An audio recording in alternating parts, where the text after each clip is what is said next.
Hello, we're glad to have you join us this morning for another session of our three video series, and we've got some special guests here who are from Africa.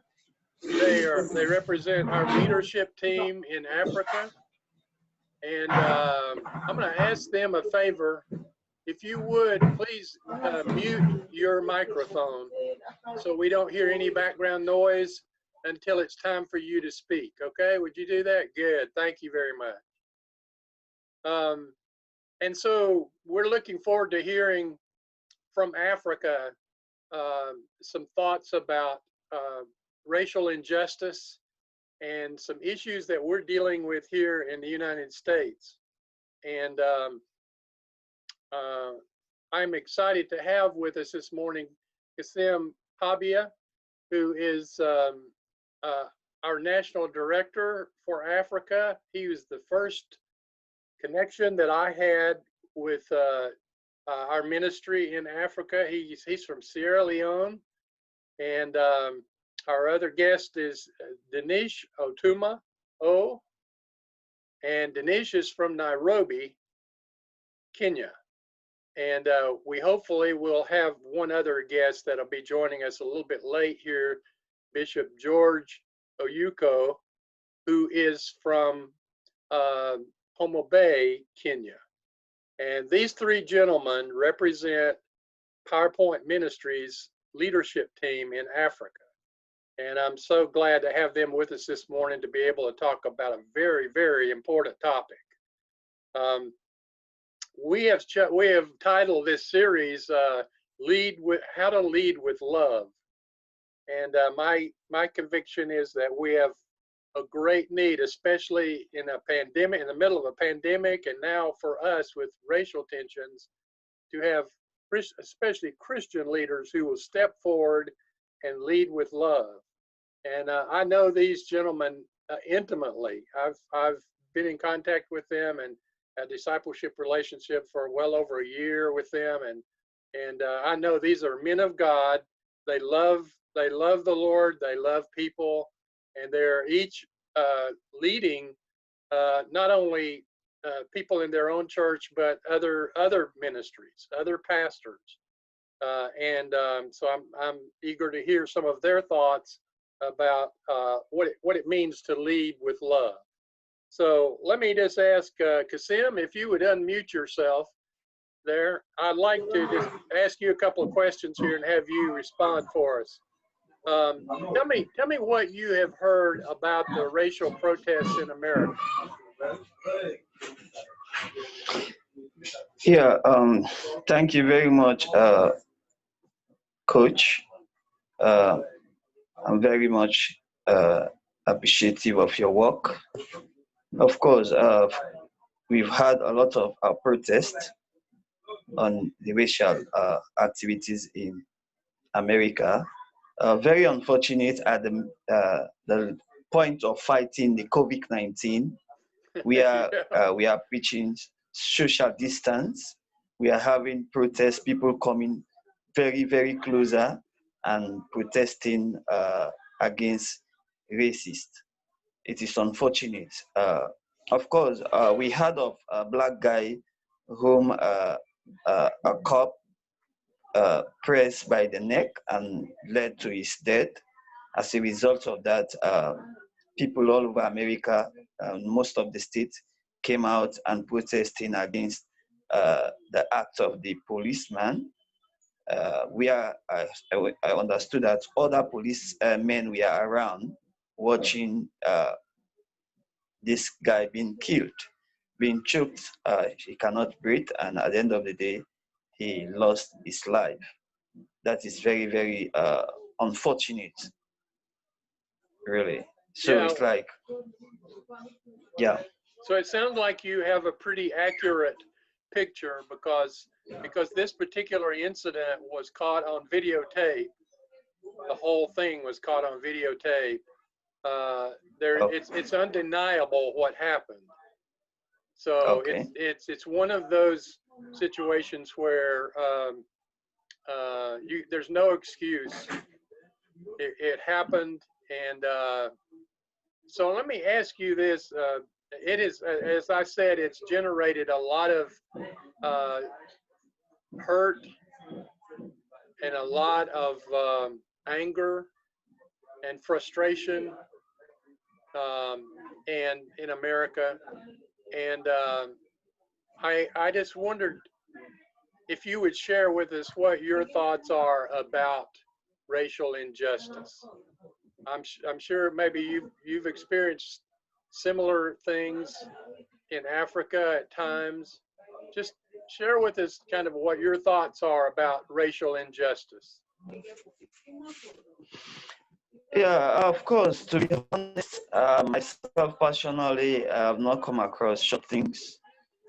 Of course, in Africa, when white people are in Africa, they are admired so much.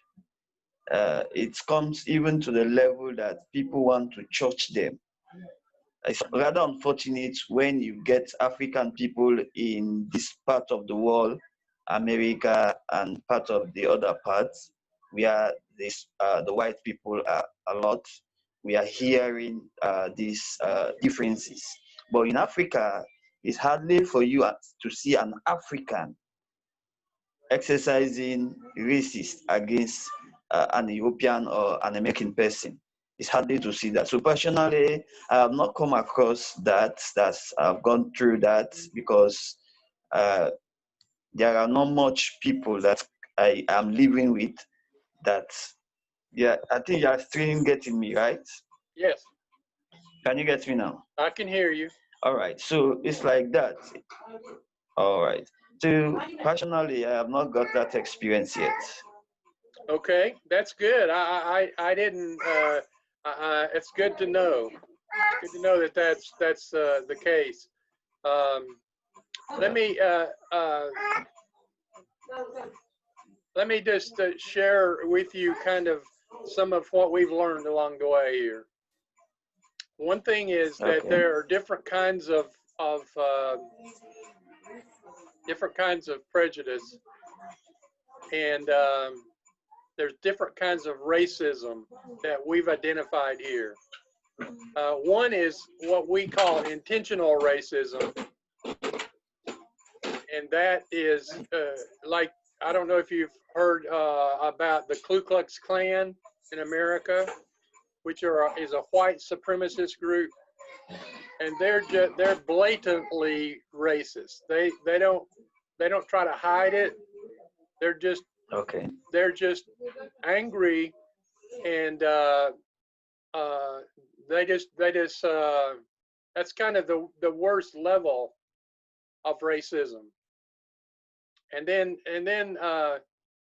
there are what we call institutional racism, and that is more subtle kinds of prejudice toward people of color that happen, like in the workplace, where white people and black people work together, or other races as well. It happens with other races, and that's, we call that institutional racism. And then there is a third kind that has come to my attention and has been very convicting for me personally, and it's called unintentional racism. And that is people who are relating to people of another race in a way that's not intentional, but because they don't understand the other culture, they are saying things or doing things that are appearing that they are superior just because the color of their skin. And I'll give you an example of unintentional racism. We shared this in one of our other videos, but a pastor was at an airport with a group when an athletic team was leaving to go on a trip to play football. And after the team boarded the flight and left, and the people who were there to send them off one young lady went over and sat down on a bench, and this pastor saw her and went over and introduced himself to her and sat down and shared the gospel with her because he thought it was a great opportunity maybe to witness. And so he shared the gospel with her. Well, later he was telling his church about that incident, and he said to them, I was in the foyer and I saw this young lady sitting over, and she, as I went over, she was a black lady, and I sat down with her and I shared the gospel with her. And so someone confronted him after the service. He confronted the pastor, and he said, "Pastor," he said, I'm sure you're not a racist. That it's not your intention, but something happened. What happened in that story was really racist." And the pastor said, "Oh, well, what did I do? What did I do wrong?" And he said, "Well, when you told us this story, you told us that you went over and shared with a black lady." And he said, why did you bother to tell us what her skin color was? Instead of just telling us, what her name was or that you related to another person. He said, think about this. If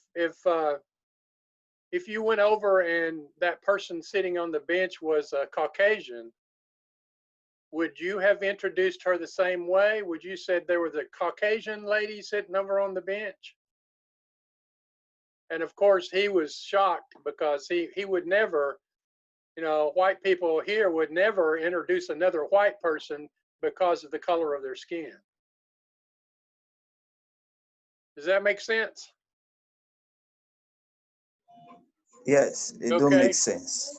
Okay, so that's an example of unintentional racism.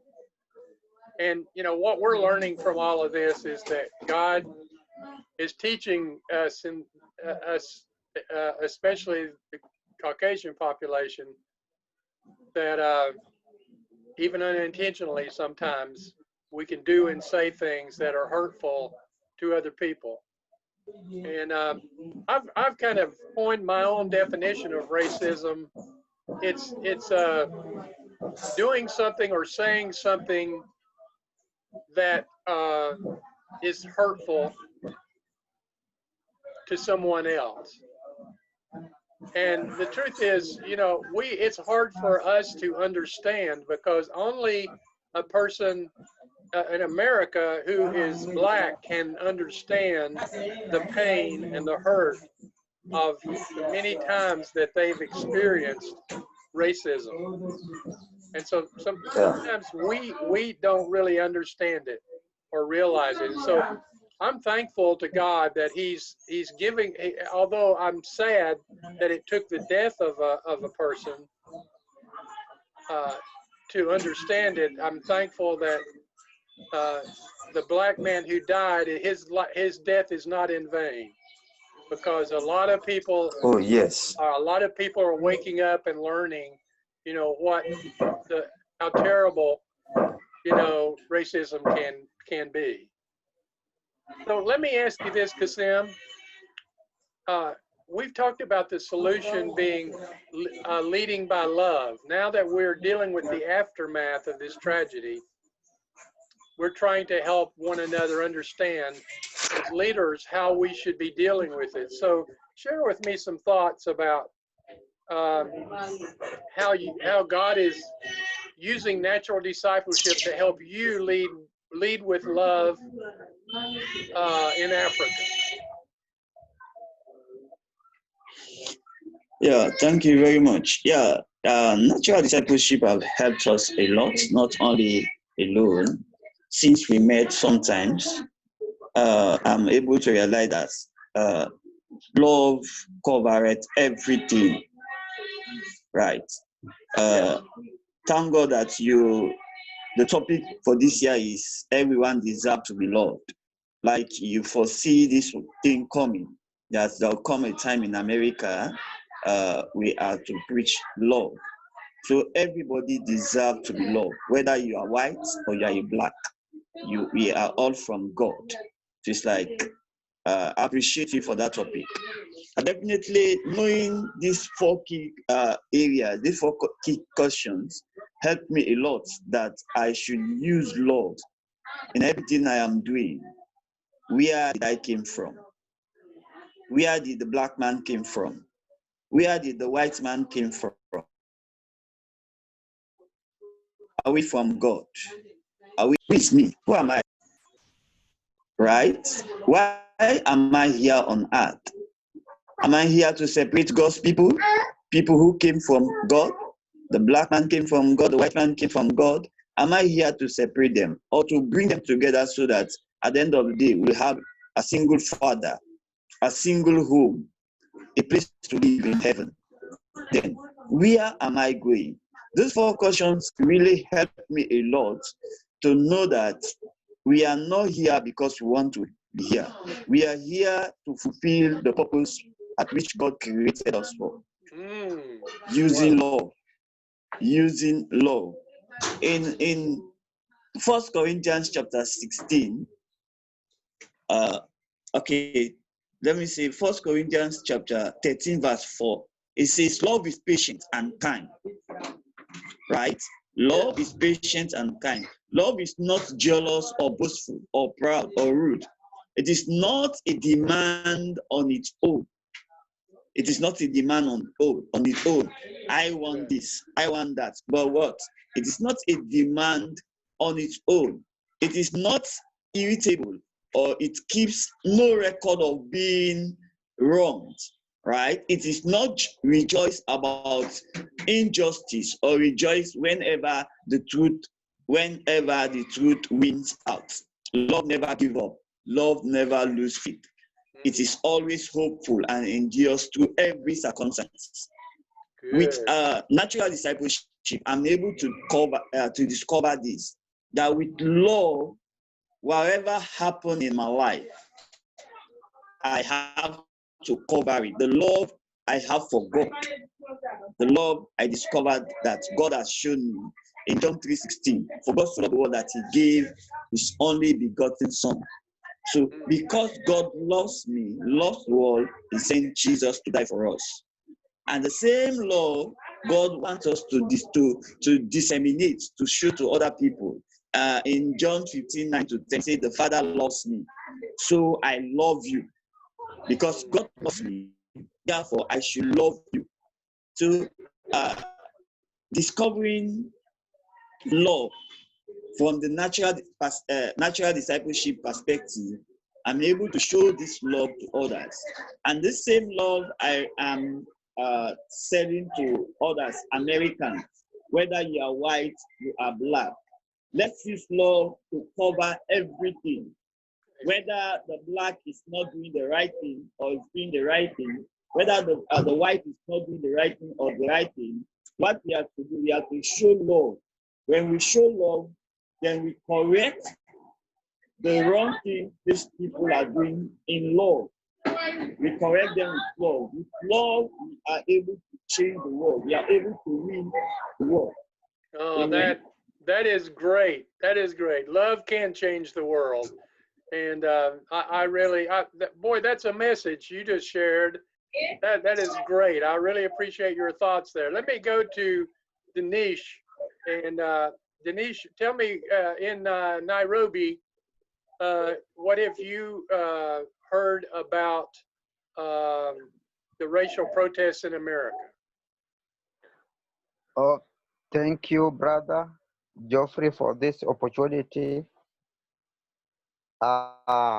When I heard this over the news, I personally do a searching, and I found the recorded tape on the social media. When I watch it, I'm sorry to say this, I cried, literally. Oh, wow. It was so painful, that the black man was down. The police was on his neck with the knee. The guy was crying for help. The guy was begging for assistance. Yeah. The guy was begging to be let to be let to, for him to be let free. And it was not only one police standing by, the other one who was moving. If you saw the clip, the other one was maybe. I thought he could come to the assistance of the one who was down, the black man, but it seems as if he was just okay with the situation. So I watched it. That night, it disturbed me a lot, and I pray over it. It was not a good scenario as far racism is concerned. No, it wasn't. But in everything we give God glory. That in each and every circumstance there must be a turning point for people, not only in America, to the entire world, to know that we as people, as human beings, we are created by God. No matter you are black, no matter you are white, no matter of your skin, all of us in the book of Genesis, we are created by God. Mm. Yes. So it was not a nice scenario, but it has challenged the entire world. Yes. That we need to love one another. Boy, well, I tell you, you're evidence of that, because we're talking to you thousands and thousands of miles away from America, and it touched you emotionally to a degree that it caused you to weep. That's powerful. That's powerful. Well, Yes. talk to us a little bit. We've got just a few more minutes. Talk to us a little bit about how does leading people with love make a difference? Like the same way my brother had said in the book of John 3:16, for God so loved the world that he gave his only begotten son to come and die for us. The world need all, not particular individual, not particular nation, no matter Jews or the Gentiles, the all people who are in domain in the world, God loved them all. So even when we read the book of Mark, chapter number 29 to 31, when Jesus was, one of the Pharisees asked him, what is the great command? Then Jesus answered him, the first of all the commandment is, O Israel, the Lord our God is one Lord. And thou shalt love the Lord with God, thy God, with all thy heart, and with all thy soul, and with all thy mind, and with all thy strength. This is the first commandment. Mm-hmm. So the moment we possess this first commandment in our heart, the first commandment of love to one another, whereby when you have and someone is not having, you can locate some of small portion to the other one, whereby you can go to an extent of preaching. I remember Jesus used to go to preach to the villages. He could heal the sick people. He could overcome the storm in the sea. He could provide food to the hungry. He was doing all this because of love. So when love be a priority for us as natural discipleship, we will overcome each and every challenges that come with it. We will not see a black man or a black person as another person. We will see a white as one person, a black as one person. We will have that love. Remember, if I can take you back to the story of the incident that happened in your country, when the other guy, the other police who was standing by, if at all he could have love, the protest could have not been reached to the way it has reached today. Yeah, that's It true. could have told his friend, his fellow police, enough is enough. We have clipped the guy. Now we can do whatever that we want to him. Justice to take him to where possible, so that he possesses justice. Yeah, that's right. So what we are lacking, and I thank you, I thank you, brother, that you came with this. Everyone deserves to be loved. It is the Holy Spirit. In the beginning of this year, you came with this topic, and it's the Holy Spirit which was intervening in this. Good. That now we have seen the purpose and the value of love. That's and we have seen that everyone deserves to be loved. Yes, thank you. Let me, yes. I'm sorry to have to cut you off here, but our time is about up. Thank you so much, both of you, for sharing those are great messages that we need to hear right now here in America. And I appreciate your time this morning. And for those of our guests who are maybe watching this video, if you would like to know more about what these gentlemen are sharing with the love they're sharing through natural discipleship in Africa, you can contact us at powerpointministries.com, and we will send you a copy of our student guide that communicates exactly what they're talking about, how to lead by love. So thank you this morning for joining us, and God bless you.